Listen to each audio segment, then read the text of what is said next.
When we go on vacation as a family, it is very, very common for Meri to be snapping a ton of pictures. Sometimes I'm like, oh my gosh, another picture.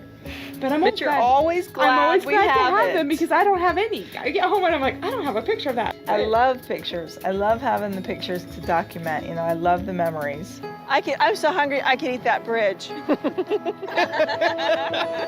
Goodbye, bridge.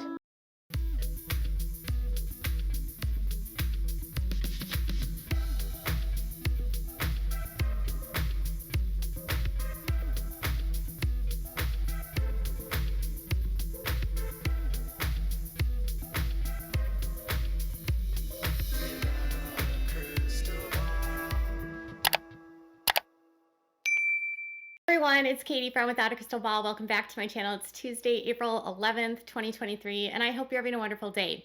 So it's not every day that I get a message from someone that happens to have a child, an adult child, that attends Northern Arizona University. And I happen to have a follower of mine who is in the Flagstaff area and whose daughter actually attends NAU reach out to me because apparently there was this event last night at NAU for seniors that are graduating, and they were giving out awards to the various seniors, and there were different seniors that were recognized for being distinguished in their various schools depending on what their major was. And David Brown, who is known as Dayton on the show, was actually awarded a distinguished award for being a courteous and amazing student at the School of Business. So David was honored along with a group of seniors from NAU, and they spoke about him apparently, and the follower or the subscriber of mine said that they spoke about what a conscientious young man David was, how he's always willing to help everyone, how he always was there to lend a helping hand, and how just a great overall addition he was to the university. So while there, apparently Kody was there, and he apparently, according to my follower, looked kind of moody and angry and broody the whole time. Robyn was popping up all over the place taking photographs, and apparently beyond that, besides Kody looking flat and not amiable and not excited because it wasn't about him, Robyn was a doting, happy mom taking photographs of her son, which, by the way, this is a massive accomplishment for David. He is now a 22 or 23-year-old young man. He is on the spectrum. He has really overcome a lot and been able to accomplish this wonderful award at this point at NAU, despite the fact that there's been a lot of upheaval in his life. His, mom has moved him all over the place. There's not been a lot of consistency and not a lot of stability. So it's amazing to see him thrive in such a great way, and it's good to see that he's such a good addition to his school. So not long after that, my same follower said they ran into Kody at Target. So apparently when Kody's out in his world, he wears those tight man pants that we've been seeing him wearing, and his hair is just as long and frazzled out in public. So congratulations to Dayton Brown on his wonderful achievement at NAU. Congratulations on his upcoming graduation, and congratulations to all the NAU graduates that are coming up this spring. So Cody and Robyn apparently have and you know what struck me about the photographs of watching Kody doing this is he looked miserable, and he looked like dejected because it probably was not an event about him. And I thought to myself, is how many of these events has he missed for his other kids where he wasn't there or wasn't present as a father? How many other children in his life did he not show up for events like this? Probably a lot. And I wonder what it would be like for his kids to know that he's estranged from, that he has these relationships that are ongoing and relatively healthy with Robyn's children. Because Kody has apparently been seen out multiple times, and every time he's seen out, every time I talk to someone who's from Flagstaff, they let me know that he always is grumpy and he looks angry, and they've said that here's the scoop from people in Flagstaff. When they've run into Kristyn and Janelle, they always say that they're super friendly and bubbly and nice and kind. The mom, I spoke to a mom who had a daughter that was in high school with Aurora, and they said that Robyn was kind of snotty and sort of above everyone and just not nicest of the moms. And she's more reserved, I guess.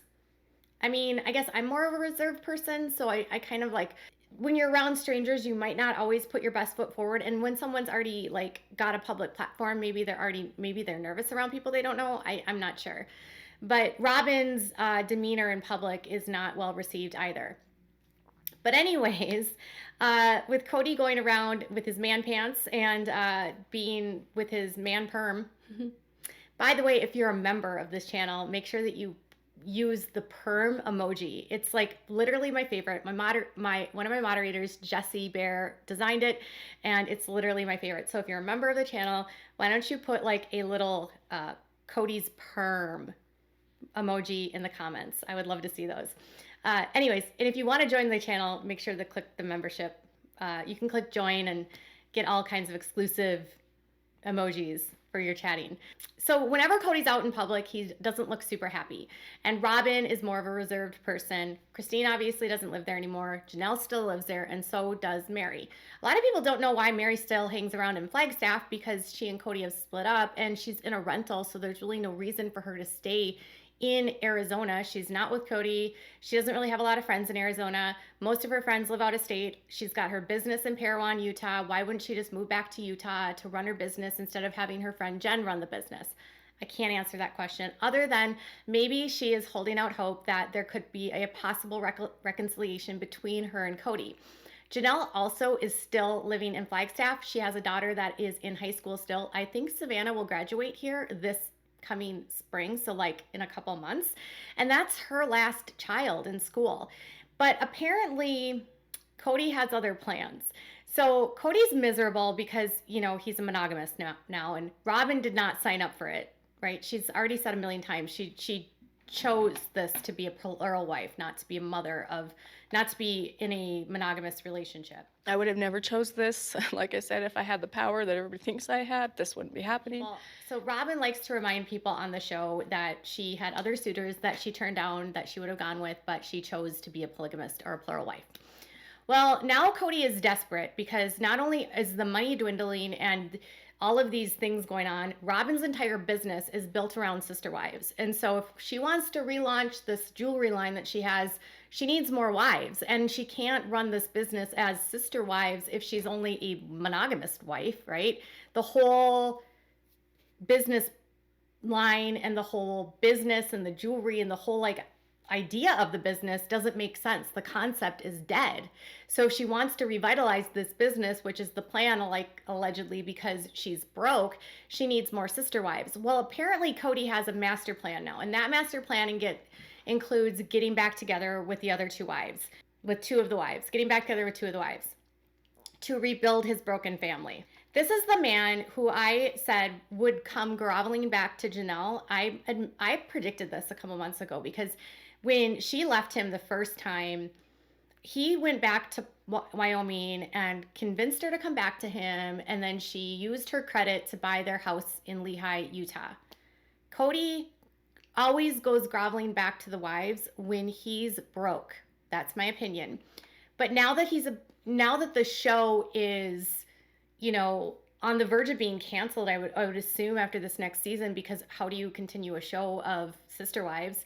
Kody has apparently got a wild hair up his booty, and that hair includes, no, it's not permed, that he gets back together with Janelle and with Meri. I don't know if I believe this. This is what the source told The Sun. Kody could very simply have at least half of his family back. Meri and Janelle would take him back if he was a changed man. I actually believe that Meri would take him back, honestly. Meri was on the tell-all, said that, you know, she would always keep the door open to a reconciliation.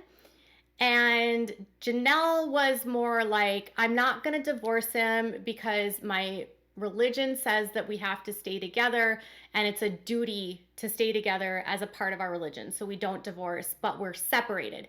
And I think I explained to you in one of my videos that separation in polygamy basically just means that you live separate lives, but you remain spiritually together. There's always a possibility of reconciliation when you're separated. Meri, even though they said they terminated their marriage contract, I think she would take him back, honestly, if he came groveling. He's got this plan. So it says that it would not be easy for him to win the women back because it would take a lot of work to fix their problems, rebuild the family, and move on peacefully, but he is optimistic.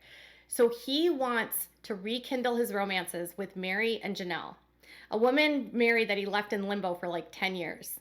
A woman that he said he could never see himself married to Meri anymore. He said that he was deceived. He said that he married someone that he didn't even recognize. He said that there was just a negativity with her. There was just aspects of Meri that he couldn't stand, right? And now apparently he wants to get back together with her. I'm not sure about this. So they further explained that one major thing Kody would need to fix is being more open with his exes and communicating. Shocking. I feel like Kody will communicate as long as he's the one that can talk to you about himself. And they said everyone is too afraid to make the first move and Kody's too frustrated and angry. So they want to rebuild their family and get back together, but they're too angry and they're too frustrated to make the first move to reconcile. Okay. And they said he's not doing very well and the choices he's been making have been terrible. People go through like a period in their lives sometimes where they have what's called like a midlife crisis. I'm in my midlife and I have never had one of those. I feel like I'm just who I am and I've never felt like regret or that I need to like do something differently or that my life is like needs to be altered. But for Kody, I do see signs of the fact that he's struggling with the fact that he is aging, and that that his years of having children and, raising kids are beyond him, beyond the kids that he has with Robyn. And so what is the next steps in his life? But, the weird thing is I feel like he's been in a midlife crisis the whole time he's been on the show. Kody to me is just someone that doesn't want to grow up. That's my opinion. Sometimes men, I guess, in that phase of their lives don't make the best decisions and they go dump their wives and they buy a sports car, right? But at some point you would have to wake up and be like, okay, this is not just about me. I have to be a good husband and a good dad. Like there would be a lot of repairing that he would have to do. And he would have to repair and restore the relationships he has with his kids, which may be damn near impossible. The only wife that he can't get back together with is Kristyn, obviously, because she's moved to Utah. But despite the fact that he is split with Janelle and Meri, they're still in Flagstaff. And so as long as they're in Flagstaff, Kody's like, there is a possibility we can get back together. But Robyn apparently would have no problem with Kody getting back with Meri and Janelle. And she's encouraging him to get back with them. She's kind of encouraging this, the source noted. The mom of 5 expressed her feelings of bringing new wives in earlier. Yeah. On the tell-all, she said that she didn't, she would be scared of Kody bringing in new wives. And she said she would struggle with Kody bringing in new wives because there's so much failure around them. And there's so much that, didn't work. So it would be disrespectful. But she also said that she was struggling with her identity as a monogamous wife because that's really not what she wanted. And that's not the future that she was looking for in in her life. She wanted the old grandma's ranch is what she said. But this is really the meat of it. Robyn and Kody are having marital problems and they would be better off with more wives. Robyn and Kody can't handle being monogamous. So their solution here is to bring in more wives to even things out. So this is the simple way of continuing his polygamous lifestyle. He would get his family back and the series would boom. Fans would tune in to see him rebuild his family, rebuild his faith, and find his way again. Okay, so now the new narrative is that Kody is lost in his midlife crisis. Kody has been lost in fame and in fortune and being a narcissist. And now he literally thinks after we've seen all of this bad behavior, we would be interested in him rebuilding his family. Is he delusional? These are the questions I want to know. And he thinks that this will save the show. So ultimately, this tells me that Kody is afraid of the show being canceled. He is afraid of losing his revenue stream and having lost everything. He has realized that his bad decisions, his inability to maintain healthy relationships and treat women with respect has resulted in 3 of the 4 wives leaving him, which has resulted in his money and his nest egg and his long-term retirement plan being taken from him. And so now the new plan for the show is I'm going to woo them back and get them back to be my wives. Oh, gosh. It is all for show. You know, Kristyn Decker once told me that she never knows what to believe when it comes to the Browns because it's always like there's something new. Like it's always like this could be just for the show. This could be just for ratings. And when Kristyn first split with Kody, she wasn't sure if it was just for the show and just for ratings or if it was literally for like she was really leaving. She wasn't sure until she had actually moved to Utah and like moved on. And I think that's how a lot of people are. Well, Janelle and Meri haven't really moved on yet. They're not really dating. Is this really for the show? Were there splits manufactured to keep intrigue in the show? I mean, I wouldn't honestly put anything past them. I don't know if he is, I mean, if they left for the reasons that they left, if Janelle left for the reasons that she left, I think she's going to be a harder sell than Meri. And I think Kody's going to have to look past all the nastiness that he said about Meri and try to figure out why he actually likes her. And then if Meri goes back to Kody after the way that he's treated her publicly, I feel like she would look like a fool. But I think Meri, of all the wives, would be the one that would take him back. That's just my opinion. But Kody's plan to save himself from going into poverty is to reestablish relationships with two of the wives that have left, and then Robyn can get the money and Kody can get the show and the accolades, and America would care about him rebuilding his family. Does this smell like desperation to you, or is it just me? Tell me what your thoughts are in the comments below. Bye, guys.